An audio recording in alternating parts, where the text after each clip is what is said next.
Хүн амыг эрүүл чанартай хүнсээр хангах, улмаар гадаад худалдааг өргөжүүлэхэд олон улсад хүлээн зөвшөөрөгдсөн стандартыг баримтлах шаардлагатай. Дэлхийн улс орнууд хүнсний бүтээгдэхүүний чанар аюулгүй байдлын шаардлагыг хангахад олон улсын хүнсний стандартчлалын байгууллагаас баталсан стандарт зөвлөмжийг баримталж мөрддөг.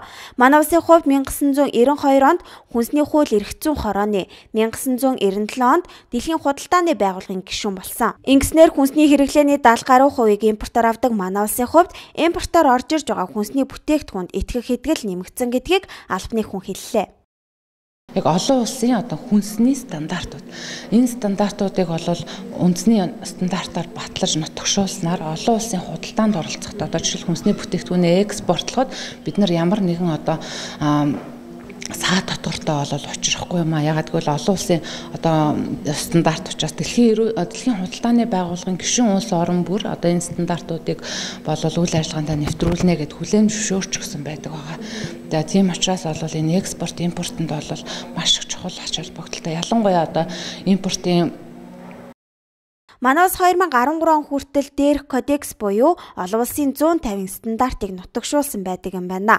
Гэвч олон улсын стандарт нь жил бүр шинжлэгддэг учраас манайх тэр бүр шинжилэлт хийж чадахгүй байгаа гэсэн юм. За эндээс Монгол улсад нийт тулгамдсан стандартуудыг нутагшуулах үйл явц дутагдaltaй байгааг хэлж байна.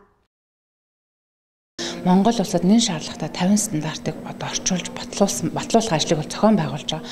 Үүнээс өнгөрсөн онд бид 8 стандартыг батлуулсан. Үүний нэг жишээ бол бэлэн гомингийн стандарт, алюмины стандарт, элсэн сахарын стандарт гэх мэт эдгээр стандартууд маань яг импортоор орж ирж байгаа хүнсний бүтээгдэхүүнд бид заавал мөрдөгсөн тавууд. Дотоодын үйлдвэрлэл болон импортод заавал мөрдөх стандарт.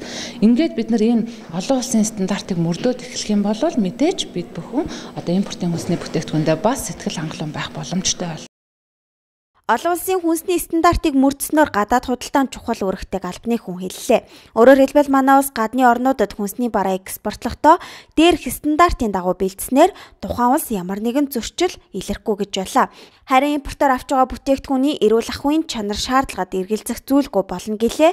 Тиймээс энэ нь ондоо багтаан хүнсний нэмэлт бүтээгдэхүүн болоод сүүсүүн бүтээгдэхүүнд тавигдах олон улсын стандартыг нутагшуулахаар ажиллаж байгаа гэж байна.